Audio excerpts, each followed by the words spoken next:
नमस्कार।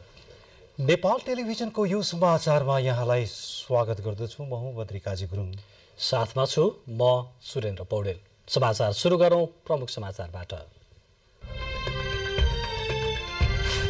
देशैभर हरितालिका तीजको रौनक, निराहार व्रतबसी श्रद्धालु महिलाहरूबाट पारिवारिक सुख शान्ति र कल्याण प्राप्तिको कामना। भोलि ऋषि पञ्चमी पर्व। दिगो विकास सम्बन्धी उच्च स्तरीय बैठकमा प्रधानमन्त्रीको सहभागिता। प्रधानमन्त्री र संयुक्त राष्ट्र संघका महासचिव बीच भेटवार्ता। चिनिया उपराष्ट्रपतिसँग पनि आजै भेट हुने। 103 प्रकारका एन्टिबायोटिक औषधि प्रयोग नगर्न औषधि व्यवस्था विभागको अपिल। त्यस्ता औषधिको उत्पादन, आयात र वितरणमा नियन्त्रण गरिने भनाई। पहाडी जिल्ला 5 थरमा डेङ्गु संक्रमित उच्च बन्दै। दैनिक 50 देखि 100 जनाको हाराहारीमा नयाँ डेङ्गु संक्रमित भेटिने गरेको जिल्ला जनस्वास्थ्य कार्यालयको भनाई। हिमाल पारीको जिल्ला भनेर चिनिने मुस्ताङमा आजदेखि स्याउ टिप्न सुरु। भदौ दोस्रो सातादेखि टिप्ने गरिएको स्याउको गुणस्तर बढाउन यस वर्ष असोजमा टिपियो। इरानी कारागारमा रहेका 6 जना अमेरिकी नागरिकको रिहाईका लागि अमेरिकाद्वारा $1 डलरको बजेट घोषणा। कतारको मध्यस्थतामा दुई देशबीच कैदी आदान प्रदान सम्झौता र 19औं एसियाली प्रतियोगितामा सहभागी हुन नेपाली राष्ट्रिय महिला फुटबल टोली चीन प्रस्थान। यही एसियन गेम्सबाट नेपाली महिला फुटबल टोलीले डेब्यू गर्दै।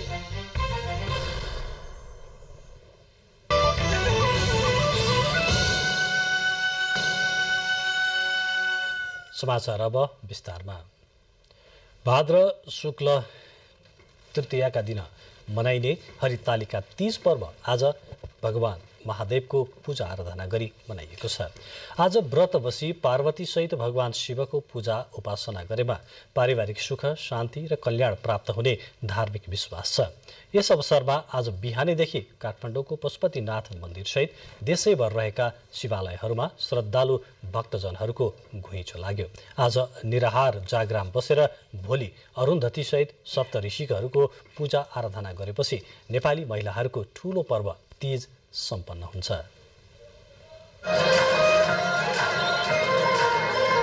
हिन्दू र नेपाली समाजमा तीजलाई महिलाको उन्मुक्तिको पर्वको रूपमा मनाउने गरिन्छ। महिलाले आफ्नो इच्छा अनुसार भाद्र शुक्ल द्वितीयाका दिन दर खाएर तृतीयाका दिन बिहानैदेखि निराहार व्रत बस्ने र शिवजीको आराधना गर्ने गर्छन्। व्रत बसी शिव पार्वतीको पूजा उपासना गरेमा पारिवारिक सुख शान्ति र कल्याण प्राप्त हुने धार्मिक विश्वास छ। सत्ययुगमा भाद्र शुक्ल तृतीयाकै दिन निराहार व्रत बसी पार्वतीले महादेव स्वामी पाएको दिनको सम्झनामा यस दिन व्रत बस्दा मनोकामना पूरा हुने विश्वास गरिन्छ।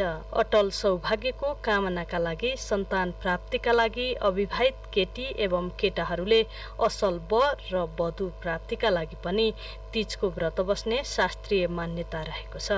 तीजका दिन महिलाले लगाउने रातो साडी सुख समृद्धि एवं साहसको प्रतीक मानिन्छ।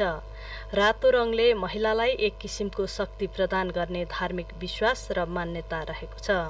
सौभाग्यको प्रतीकका रूपमा रहेको रातो रङको चुरा, पोते, टीका लगाएर मनोकांक्षा पूर्ण होस् भन्ने कामना सहित महिलाले तीज पर्व मनाउने र व्रत बस्ने गर्दछन्। शिवजीको चाहिँ व्रत बस्यो, तर बुढोको चाहना इच्छा पुरा होस्, आयु लामो होस् भनेर चाहिँ बुढोको लागि बस्यो। तर नाम त शिवजी भनेर नि बुढोलाई नि पुजिन्छ होइन, अनि त्यसैमा बस्यो। शिवजीलाई सम्झेर श्रीमानको राम्रो होस्, आयु लामो होस्, इच्छा सबै पुरा हुन्, हिँडेका यात्राहरू सफल होस्, हरेक पाइलाहरूमा भगवानले साथ दिउन् भन्ने हिसाबले चाहिँ हामी कामना गर्छौँ। आफ्नो श्रीमानको लामो आयुको लागि भनेर आज निराहार पानी पनि नखाइकन व्रत बसेर श्रद्धा विश्वासलाई भगवानलाई चाहिँ हामीले गरेको व्रत पुरा होस् भनेर हामी पशुपतिनाथ आएको। हरितालिका तीजको व्रतमा पानी पनि नखाई उपवास बस्ने परम्परागत विश्वास रहे पनि समय अनुसार यसप्रतिको मान्यता भने परिवर्तन हुँदै आएको छ। धार्मिक मान्यता अनुसार व्रत निराहार, जलाहार र फलाहार गरी 3 किसिमले गर्न सकिन्छ। सक्नेले निराहार, नसक्नेले जलाहार र जलाहार पनि नसक्नेले फलाहार व्रत गर्न सकिने व्रतालु बताउँछन्। आमाले एकदम पानी नखाइकन व्रत लिनुपर्छ भनेर लाउनु भएको थियो। 7 वर्षदेखि लिएको व्रत हो, अहिलेसम्म ल्याइछ। पानी पनि खाएको छैन। म 75 वर्षकी भएँ। हामी व्रत त हिजो बेलुका खायौँ, अब भोलि बिहान खान्छौँ बाहुनलाई दान दक्षिणा टिको गरेर पानी पनि खाँदैन पानी खान्छु बेलुका फलफुल खान्छु दुध खान्छु मैले खाएको कुरो भन्नुपर्छ अरू अब नखाने पनि हुनुहुन्छ कतिजना दिदीबहिनी म त्यस्तो हिसाबले बस्दैन म चाहिँ पहिल्यैदेखि सक्दा तरुनी हुँदा पनि मैले चाहिँ पानी खाएरै आइरहेछु अहिलेसम्म। अब यसै क्रममा पशुपतिनाथ मन्दिर क्षेत्रका साथै देशभरिका शिवालयहरूमा पूजा अर्चना सहित नाचगान गरिएको छ। हिन्दू धर्मावलम्बीहरूको आराध्यदेव मानिने पशुपतिनाथको मन्दिरका चारै ढोकाहरू खोलेर दर्शनार्थीलाई दिनभर दर्शन गर्ने व्यवस्था मिलाइएको थियो। मन्दिर क्षेत्रमा नै ठाउँ ठाउँमा पाल टाँगेर नाचगान गर्न र आराम गर्नका लागि व्यवस्था मिलाइएको थियो। त्यस्तै ठाउँ ठाउँमा स्वास्थ्य परीक्षण गर्ने र रक्तदान गर्ने व्यवस्था मिलाइएको थियो भने विभिन्न सङ्घ संस्थाले पानी खाने व्यवस्था समेत मिलाएका थिए। हरितालिका तीजमा शिवजीको पूजा आराधना गर्दै उन्मुक्त भएर महिलाहरूले गीत सङ्गीत मार्फत आफ्नो कुरा साथी र परिवारका सदस्यबीच राख्ने गरेको परम्परा रहँदै आएको छ। गाउँदेखि सहरसम्म पछिल्लो समयमा तीज मनाउने स्वरूपमा केही परिवर्तन भए पनि यसको मर्म भने यथावत रहेको छ। महिलाहरूले आफ्नै तरिकाले मनाउने तीज पर्वलाई महिलाका लागि उन्मुक्तिको पर्वका रूपमा समेत मनाउने गरिएको छ। क्यामेरामा सुरेन्द्र आचार्यका साथ सलोजा दाहाल, काठमाडौँ।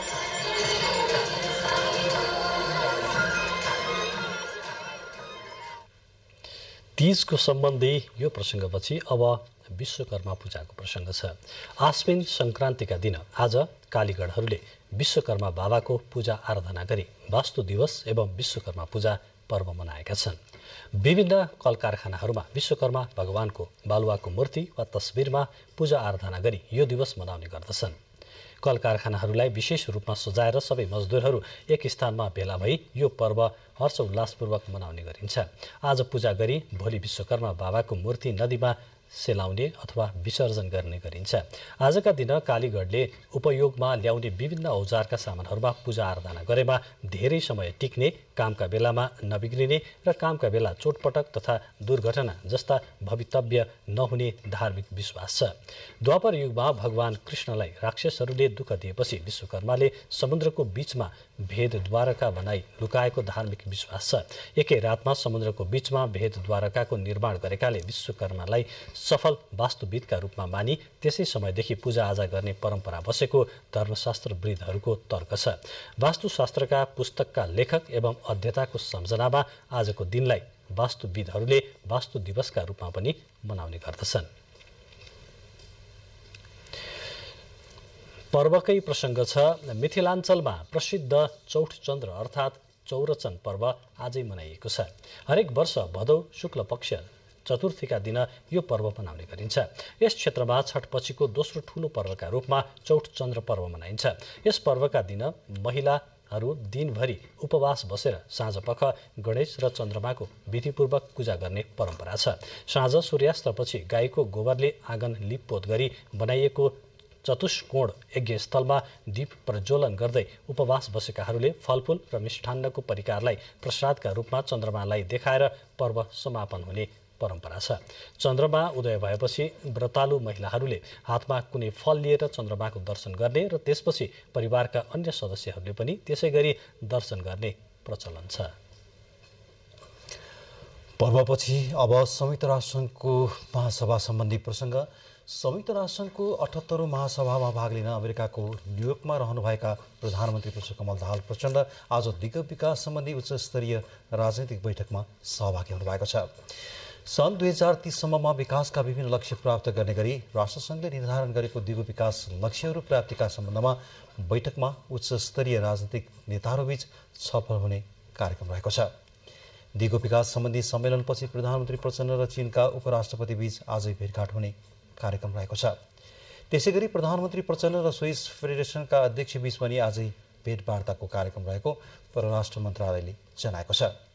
राष्ट्रसङ्घको महासभामा भाग लिने क्रममा न्युयोर्कमै रहनुभएका परराष्ट्र मन्त्री एनपी साउथ र सर्बिया, फिनल्यान्ड लगायत विभिन्न देशका उच्चस्तरीय प्रतिनिधिमण्डल बीच पनि आजै भेटवार्ता हुने कार्यक्रम रहेको छ। प्रधानमन्त्री पुष्पकमल दाहाल प्रचण्ड र संयुक्त राष्ट्रसङ्घका महासचिव एन्टोनियो गुटेरेस बीच भेटवार्ता भएको छ। उहाँहरूबीच संयुक्त राष्ट्रसङ्घको मुख्यालयमा भेटवार्ता भएको हो। प्रधानमन्त्री प्रचण्ड र महासचिव गुटेरेस बीच नेपालको शान्ति प्रक्रियाको बाँकी काम, जलवायु परिवर्तन, एलडीसी विकास, आपसी सहकार्य र साझेदारी लगायतका विषयमा छलफल भएको प्रधानमन्त्रीको सचिवालयले जनाएको छ। साथै नेपाल र संयुक्त राष्ट्रसङ्घ बीचको सहकार्यलाई थप सुदृढ गर्ने बारे पनि छलफल भएको छ। संयुक्त राष्ट्रसङ्घको 78औं महासभामा भाग लिनका लागि प्रधानमन्त्री प्रचण्ड शनिबार अमेरिका जानुभएको हो। प्रधानमन्त्री प्रचण्डले आगामी असोज 4 गते महासभालाई सम्बोधन गर्ने कार्यक्रम रहेको परराष्ट्र मन्त्रालयले जनाएको छ। समाचारको क्रम जारी नै रहनेछ। बाँकी समाचार अघि छोटो विज्ञापन। विज्ञापनपछि स्वागत छ। अब बाँकी समाचार। नेकपा एकीकृत समाजवादीका अध्यक्ष माधव कुमार नेपालले आफ्नो पार्टीलाई सरकारबाट अलग्याएर कमजोर बनाउन खोजेको आरोप लगाउनु भएको छ। अध्यक्ष नेपालले नेवा राष्ट्रिय युवा संघको 17औं स्थापना दिवसका अवसरमा आयोजित कार्यक्रममा वर्तमान गठबन्धनको सरकारलाई बलियो बनाउनु पर्नेमा जोड दिनुभयो। एमालेका अध्यक्ष केपी शर्मा ओली प्रधानमन्त्री भएका बेला संशोधन नगरी एमसीसी पास गर्ने राष्ट्रघाती निर्णय गर्न खोजिएको भन्दै त्यसबेला रोक्न नेकपा एकीकृतले विद्रोह गरी पार्टीबाट अलग भएको अध्यक्ष नेपालको भनाइ छ। समाजवादको निम्ति यो गठबन्धन बाधक होइन, साधक बनेको छ। त्यसो भए गठबन्धनबाट अलग हुने, सरकारबाट बाहिर निस्किने कुरो भनेको यो पार्टीलाई समाप्त पार्ने षड्यन्त्र हो। त्यो भनेको दक्षिणपन्थीहरूका सामु घुँडा टेक्ने स्थितिमा पुर्याउने कुरा मात्रै हो। नेकपा एमालेका अध्यक्ष केपी शर्मा ओलीले विज्ञान प्रविधिको विकाससँगै अनुसन्धानमा ध्यान दिनुपर्ने बताउनु भएको छ।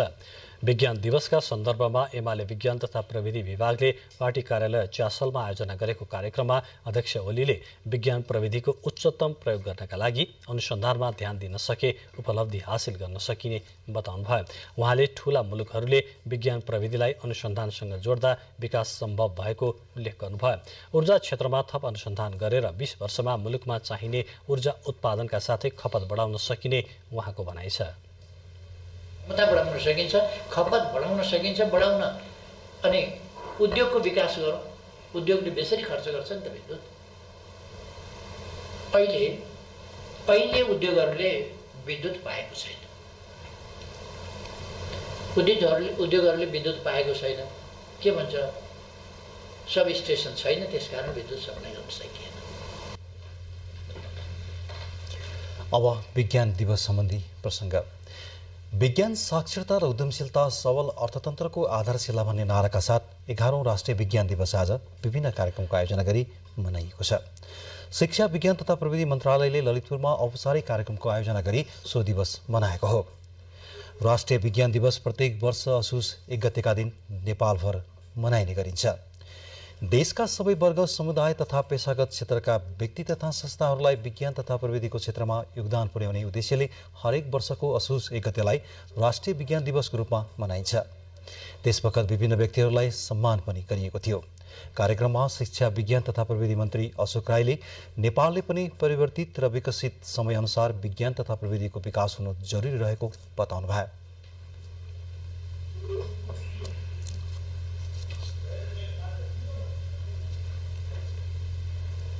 नेपालमा विक्रम सम्वत 2070 देखि राष्ट्रिय विज्ञान दिवस मनाउन थालिएको हो। राष्ट्रिय सभाका अध्यक्ष गणेश प्रसाद तिमिल सिन्हाले सरकारले संविधान मार्फत सबै जात-जाति, भाषा र धर्मको संरक्षण गरेको बताउनु भएको छ। मुस्लिम आयोगले सोमबार राजधानीमा आयोजना गरेको 2 दिने गोष्ठीमा बोल्दै अध्यक्ष तिमिल सिन्हाले नेपालका कुनै पनि जात-जाति, भाषा, धर्मका कारण ठूलो दंगा तथा विरोध नभएको भन्दै त्यसमा नेपालीले गौरव गर्नुपर्ने बताउनु भयो। सबै जात-जाति तथा धर्मले सामाजिक सद्भाव र एकतालाई कायम राख्नुपर्नेमा जोड दिनुभयो। त्यस्तै उहाँले संसदमा शिक्षा ऐन पेश भएको भन्दै सबै जाति तथा भाषाका समुदायलाई न्याय हुने गरी व्यवस्था गरिएको बताउनुभयो। पछि परेका र पार्न खोजिएकाहरूलाई अगाडि धारमा लिएर आउने वातावरण बनाउन के प्रबन्ध गर्नुपर्छ। यति बेला नै हामीले विषयलाई समावेश गरौँ ताकि हामीले समान हिसाबले धार्मिक आस्थाअनुसार आफूले शिक्षा दिन पाउनु त्यो वातावरण बनोस्, राज्यले त्यो ग्यारेन्टी गर्नुहोस्। राजधानीमा सुरु भएको 2 दिनयुक्त कार्यशाला गोष्ठीमा मुस्लिम समुदायको भाषा, धर्म, संस्कृति र त्यसले समाजमा पार्ने प्रभाव लगायतका विषयमा छलफल गरिनेछ। राष्ट्रिय सभाका अध्यक्ष गणेश प्रसाद तिमिल सिन्हा र नेपालका लागि अस्ट्रेलियन राजदूत फेलिसिटी पोल्कबीच भेटवार्ता भएको छ।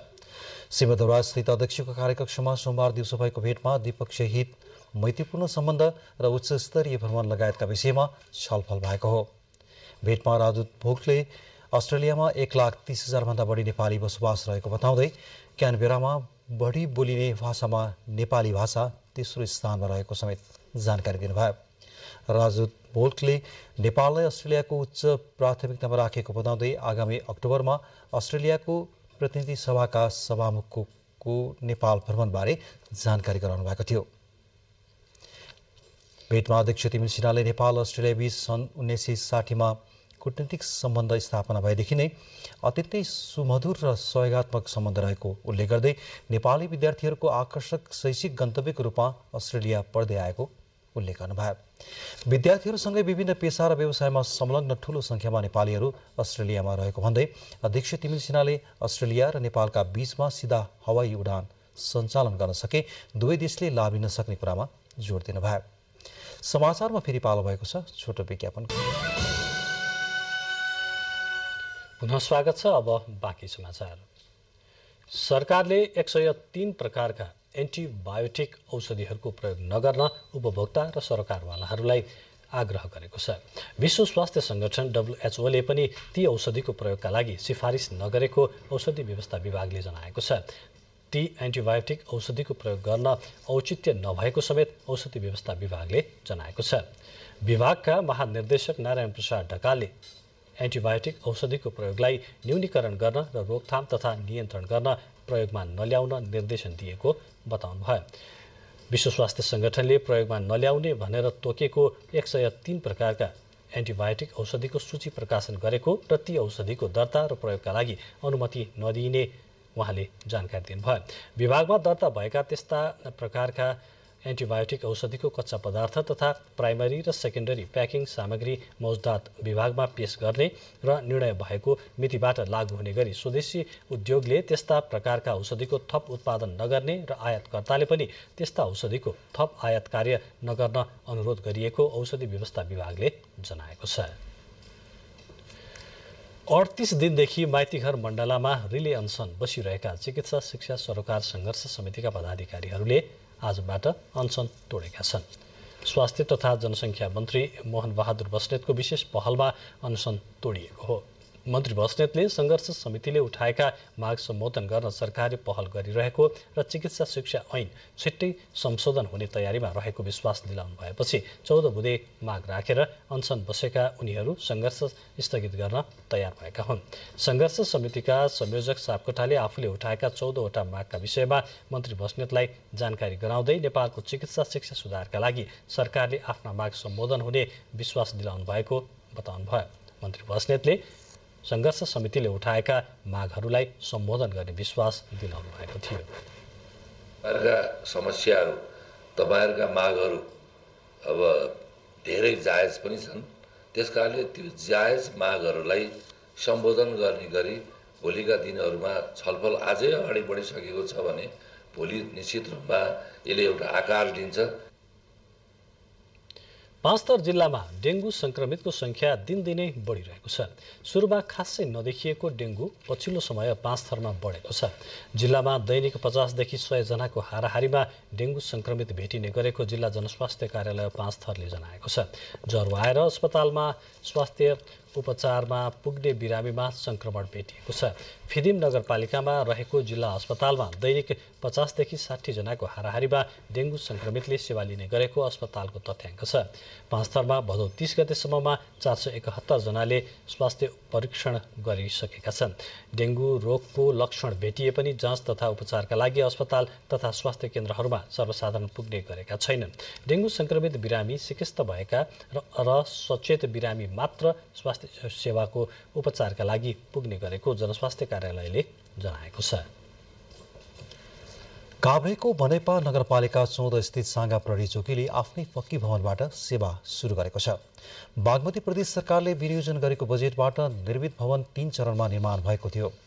दाताबाट निशुल्क प्राप्त भएको 3 रोपनी 1 आना जग्गामध्ये 2 रोपनी 11 आना क्षेत्रफलमा प्रहरी चौकीका लागि 2.5 तल्लाको भवन निर्माण गरिएको छ। भवन निर्माणका लागि विभिन्न चरणमा गरेर 2 करोड 16 लाख रुपैयाँ खर्च भएको काभ्रे प्रहरीले जनाएको छ।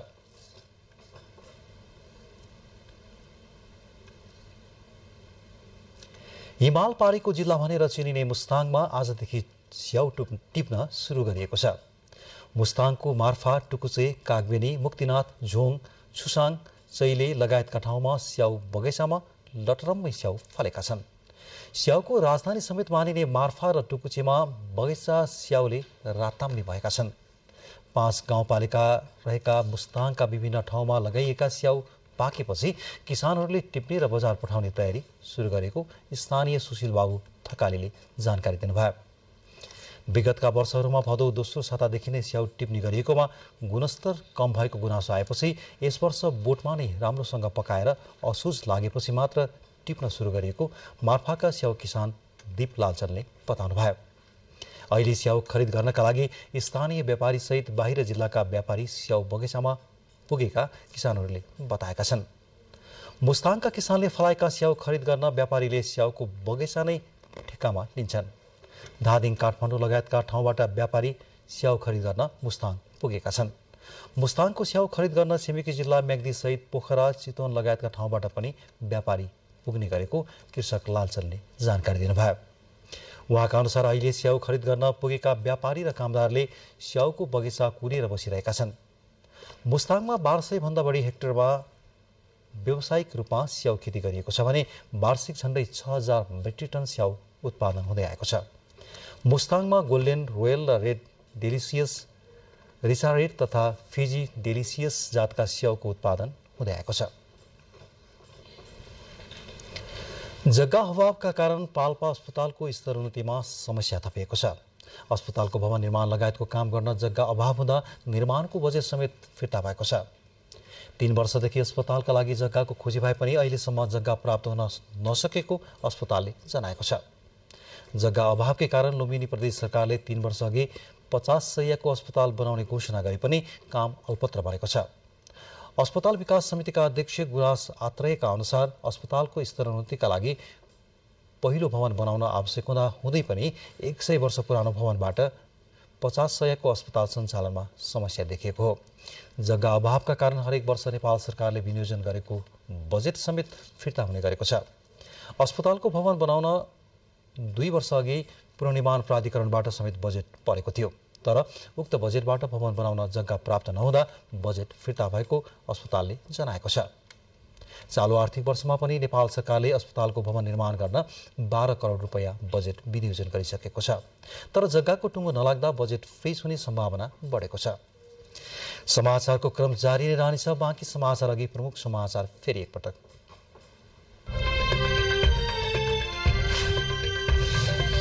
देशैभर हरितालिका तीजको रौनक, निराहार व्रत बसी श्रद्धालु महिलाहरूबाट पारिवारिक सुख, शान्ति र कल्याण प्राप्तिको कामना। भोलि ऋषि पञ्चमी पर्व। दिगो विकास सम्बन्धी उच्च स्तरीय बैठकमा प्रधानमन्त्रीको सहभागिता। प्रधानमन्त्री र संयुक्त राष्ट्रसङ्घका महासचिव बीच भेटवार्ता। चिनिया उपराष्ट्रपतिसँग पनि आज भेट हुने। 103 प्रकारका एन्टिबायोटिक औषधि प्रयोग नगर्न औषधि व्यवस्था विभागको अपिल। त्यस्ता औषधिको उत्पादन, आयात र वितरणमा नियन्त्रण गर्ने भनाई। पहाडी जिल्ला 5 थरमा डेङ्गी संक्रमण उच्च भन्दै दैनिक 50 देखि 100 जनाको हाराहारीमा नयाँ डेङ्गी संक्रमित भेटिने गरेको जिल्ला जनस्वास्थ्य कार्यालयको भनाई। हिमालपारीको जिल्ला भनेर चिनिने मुस्ताङमा आजदेखि स्याउ टिप्न सुरु। भदौ दोस्रो सातादेखि टिप्ने गरिएको स्याउको गुणस्तर बढाउन यस वर्ष असोजमा टिपियो। इरानी कारागारमा रहेका 6 जना अमेरिकी नागरिकको रिहाइका लागि अमेरिकाद्वारा 6 अर्ब अमेरिकी डलर प्रदान। कतारको मध्यस्थतामा 2 देशबीच कैदी आदान प्रदान सम्झौता। र 19 एसियाली प्रतियोगितामा सहभागी हुन नेपाली राष्ट्रिय महिला फुटबल टोली चीन प्रस्थान। यही एसियन गेम्स मार्फत नेपाली महिला फुटबल टोलीले डेब्यू गर्दै।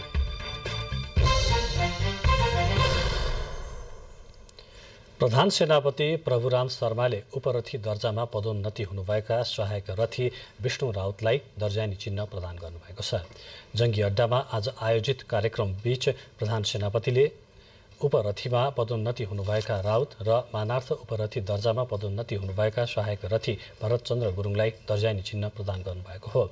यसैगरी लेखा सहायक रथी दर्जामा पदोन्नति हुनुभएका विनोद थापा र महासेनानी दर्जामा पदोन्नति हुनुभएका प्रमुख सेनानी हरिबहादुर विश्वकर्मालाई समेत दर्जानी चिन्ह प्रदान गर्नुभयो। उहाँहरू नेपाल सरकारको भदौ 29 गतेको निर्णयअनुसार पदोन्नति हुनुभएको हो। अब अन्तर्राष्ट्रिय प्रसङ्ग। इरानी कारागारमा रहेका 6 जना अमेरिकी नागरिकको रिहाईका निम्ति वाशिङटनले इरानलाई 6 अर्ब अमेरिकी डलर प्रदान गरेको छ। अमेरिका इरान कैदी आदान प्रदान सम्झौता अन्तर्गत कतारी बैंकहरूमा उक्त रकम जम्मा गरिएको हो। अमेरिकी बन्दीहरूलाई इरानबाट बाहिर निकाल्न तेहरानमा तयारी अवस्थामा एउटा विमान राखिएको समाचार संस्था AFPले उल्लेख गरेको छ। अमेरिकी निर्देशनमा दक्षिण कोरियाले उक्त रकम तेहरानलाई निकासा दिएको हो। सोललाई इन्धन बेचेको भुक्तानी अमेरिकी निर्देशनमा तेहरानले पाएको थिएन। आणविक वार्ताबाट इरान पछि हटेपछि ट्रम्प प्रशासनले तेहरानमाथि प्रतिबन्ध लगाउँदै दक्षिण कोरियाले भुक्तानी दिनुपर्ने रकम रोक्का गरेको थियो। वाशिङटन र तेहरान बीच कूटनीतिक सम्बन्ध नभएकोले मध्यस्थताकर्ताको भूमिका निर्वाह गरेको कतारले दुवै पक्षलाई रकम जम्मा भएको जानकारी दिएको छ। तेहरान र वाशिङटन बीच बन्दी आदान प्रदान सम्झौता अन्तर्गत इरानमा थुनामा रहेका 5 अमेरिकीको बदलामा अमेरिकामा हिरासतमा रहेका 5 इरानीलाई पनि थुनामुक्त गरिनेछ। कतारले इरानी र अमेरिकी अधिकारीहरूलाई स्विजरल्यान्डबाट 6 अर्ब डलर कतारका बैंक खातामा स्थानान्तरण गरिएको सूचना समेत दिइसकेको छ। तेहरानले पक्राउ गरेका 5 जना इरानी मूलका अमेरिकी हुन्। उनीहरूमाथि जासुसी गरेको आरोप लागेको छ। जापानमा विश्वमा सबैभन्दा बढी वृद्ध रहेको देश बनेको छ।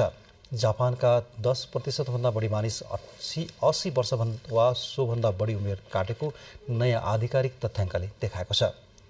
रेस्पेक्ट फर एज डे राष्ट्रिय विधाको पूर्व सन्ध्यामा सार्वजनिक गरिएको सरकारी तथ्याङ्कले हरेक 10 मध्ये 1 जना 80 वा सोभन्दा बढी उमेर समूहको रहेको देखाएको छ। जापानको 65 वर्ष वा सोभन्दा बढी उमेरको जनसङ्ख्याको हिस्सा अघिल्लो वर्षको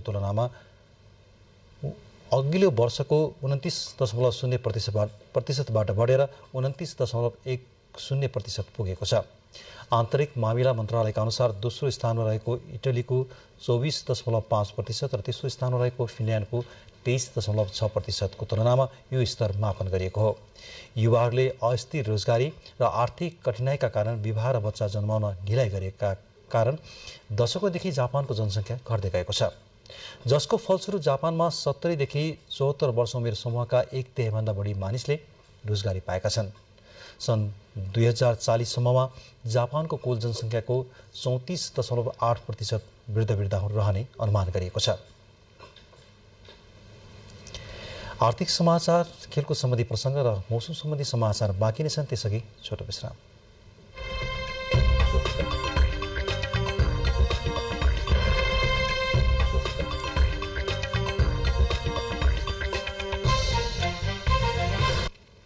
अब आर्थिक समाचार।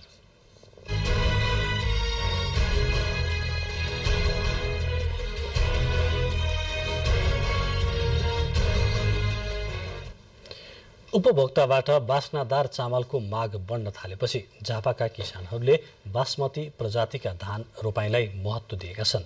नेपालकै सबैभन्दा धेरै झण्डै 90,000 हेक्टरमा धान खेती हुने झापामा यो वर्ष बास्नादार धानको रोपाइँ वृद्धि भएको छ। झापाको गौरादह नगरपालिका वडा नम्बर 7 का केही किसानले यो वर्ष नयाँ प्रजातिको धान मुखलाल बासमती रोपेका छन्। बासमती चामलको माग हुन थालेपछि जिल्लामा पहिलो पटक यो धान रोपेको युवा किसान नवीन बास्तोलाले बताउनु भयो। यो क्षेत्रमा हामीले टेस्ट गर्नका लागि भनेर यहाँका स्थानीय किसानहरूले लगभग 5 बिघा जतिमा रोपेका छौँ। यो फल्दाखेरि भनेको बासमती धान अरू धान अग्लो हुन्छ, यो अलिक होचो आउने प्रजातिको धान हो। अनि यो कट्ठामा 3 मन फल्छ भन्ने सोचेर हामीले सुरु गरेको। यस्तै यो वर्ष मेचीनगर नगरपालिकाका किसानले समेत बास्नादार धान रोपाइँलाई उच्च प्राथमिकता दिएका छन्।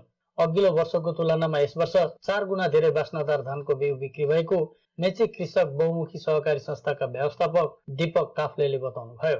जति उत्पादन हुँदैछ नि मसिना तथा बाँसका त्यसको तुलनामा यो वर्ष हामीले जति किसानहरूलाई मसिना तथा बाँसदारको बिउ उपलब्ध गराएका छौँ 4 गुणा बढी वृद्धि हुन्छ यो वर्ष। झापामा अझै पनि भारतबाट आयातित रञ्जित प्रजातिको धान रोप्ने कार्य भने रोकिएको छैन। सरकारले अब पाल्पाको प्रसङ्ग। अलैँचीको उत्पादन लिने समयमा बोट सोकेर खेर जान थालेपछि पूर्वी पाल्पाको निस्ती गाउँपालिकाका कृषक चिन्तित बनेका छन्।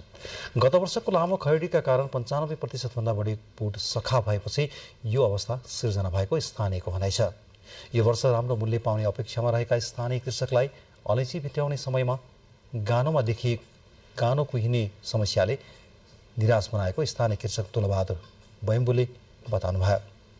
गत वर्ष 5000 मेट्रिक टन अलैँची उत्पादन भएको यसै गाउँबाट यस वर्ष खडेरी र रोग किराको प्रकोपले 500 मेट्रिक टन उत्पादन गर्न पनि मुस्किल भएको स्थानीय गाउँपालिकाका प्राविधिकले जनाएको छ। विक्रम सम्वत 2068 सालदेखि व्यावसायिक अलैँची खेतीको सुरुवात भएको खादरमा 78 घर परिवारले 600 रोपनी क्षेत्रफलमा अलैँचीको खेती गर्दै आएका छन्। गाउँपालिकाबाट अलैँची पकेट कार्यक्रम सञ्चालन भएपछि अधिकांशले 1 देखि 2 रोपनी क्षेत्रफलमा अलैँची लगाउँदै आएका छन्।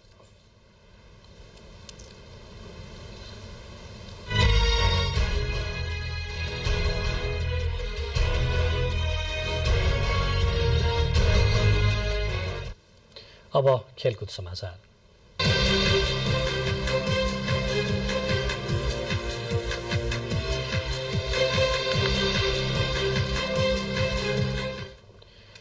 उन्नाइसौं एसियाली खेलकुद प्रतियोगितामा सहभागी हुन नेपाली राष्ट्रिय महिला फुटबल टोली चीन प्रस्थान गरेको छ। चीनको हान्जाओमा यही सेप्टेम्बर 23 देखि अक्टोबर 8 सम्म हुने 19औं एसियाली खेलकुद प्रतियोगिता मार्फत नेपाली महिला फुटबल टोलीले एसियाली खेलकुदमा पहिलो पटक खेल्दैछ। रेणुका नगरकोटीको कप्तानमा रहेको नेपाली टोलीमा 22 जना खेलाडी छन्। 19औं एसियाडमा महिला फुटबल प्रतियोगिता भने 21 सेप्टेम्बरदेखि सुरु हुनेछ। नेपाल रहेको समूह डीमा विश्वकप खेलिसकेको जापान र भियतनाम सहित साफ च्याम्पियनसिपको विजेता बङ्गलादेश छ। जापान विश्वकप विजेता समेत हो। नेपालले आफ्नो पहिलो खेल भियतनामसँग 22 अक्टोबरमा खेल्नेछ। यस्तै जापानसँग 25 सेप्टेम्बर तथा बङ्गलादेशसँग 28 सेप्टेम्बरमा खेल्ने तालिका रहेको छ। रियल सोसिडाड विरुद्ध 2-1 को जित निकाल्दै रियल मड्रिडले स्पेनिस लिग फुटबलमा अपराजित यात्रा कायम राखेको छ।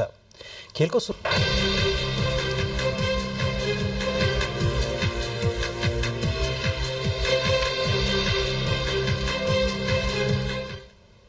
खेलकुद सम्बन्धी प्रसङ्गहरूपछि अब मौसम सम्बन्धी जानकारी।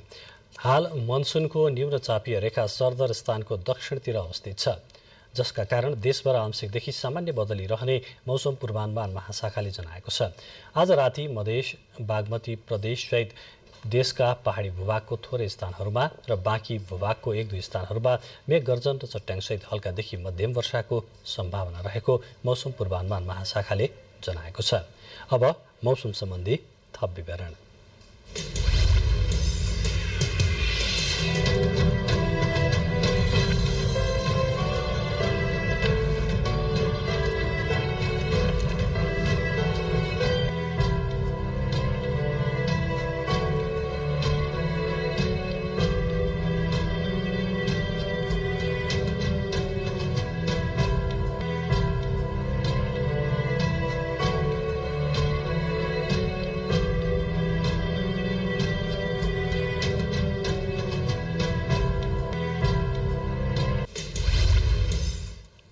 मौसम सम्बन्धी यसै जानकारीसँगै हामी बुलेटिनको अन्त्यतिर आइपुगेका छौँ। अब अन्त्यमा यस बुलेटिनका प्रमुख समाचार पुनः एकपटक।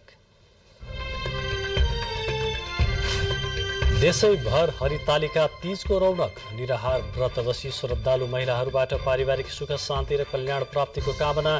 भोलि ऋषि पञ्चमी पर्व। दिगो विकास सम्बन्धी उच्चस्तरीय बैठकमा प्रधानमन्त्रीको सहभागिता। प्रधानमन्त्री र संयुक्त राष्ट्रसङ्घका महासचिवबीच भेटवार्ता। चिनिया उपराष्ट्रपतिसँग पनि आजै भेट हुने। 103 प्रकारका एन्टिबायोटिक औषधि प्रयोग नगर्न औषधि व्यवस्था विभागको अपिल। त्यस्ता औषधिको उत्पादन, आयात र वितरणमा नियन्त्रण गरिने भनाइ। पहाडी जिल्ला 5 थरमा डेङ्गु संक्रमित उच्च बन्दै। दैनिक 50 देखि 100 जनाको हाराहारीमा नयाँ डेङ्गु संक्रमित भेटिने गरेको जिल्ला जनस्वास्थ्य कार्यालयको भनाइ। हिमालपारीको जिल्ला मुस्ताङमा आजदेखि स्याउ टिप्न सुरु। भदौ दोस्रो सातादेखि टिप्ने गरिएको स्याउको गुणस्तर बढाउन यस वर्ष असोजमा टिपियो। इरानी कारागारमा रहेका 6 जना अमेरिकी नागरिकको रिहाईका लागि अमेरिकाद्वारा 6 अर्ब अमेरिकी डलर प्रदान। कतारको मध्यस्थतामा दुई देशबीच कैदी आदान प्रदान सम्झौता। र 19औं एसियाली प्रतियोगितामा सहभागी हुन नेपाली राष्ट्रिय फुटबल टोली चीन प्रस्थान। यही एसियाड मार्फत नेपाली महिला फुटबल टोलीले डेब्यू गर्दै। हवस् त समाचारको सिलसिला अहिलेलाई यति नै। हामी बिदा चाहन्छौँ। नमस्कार।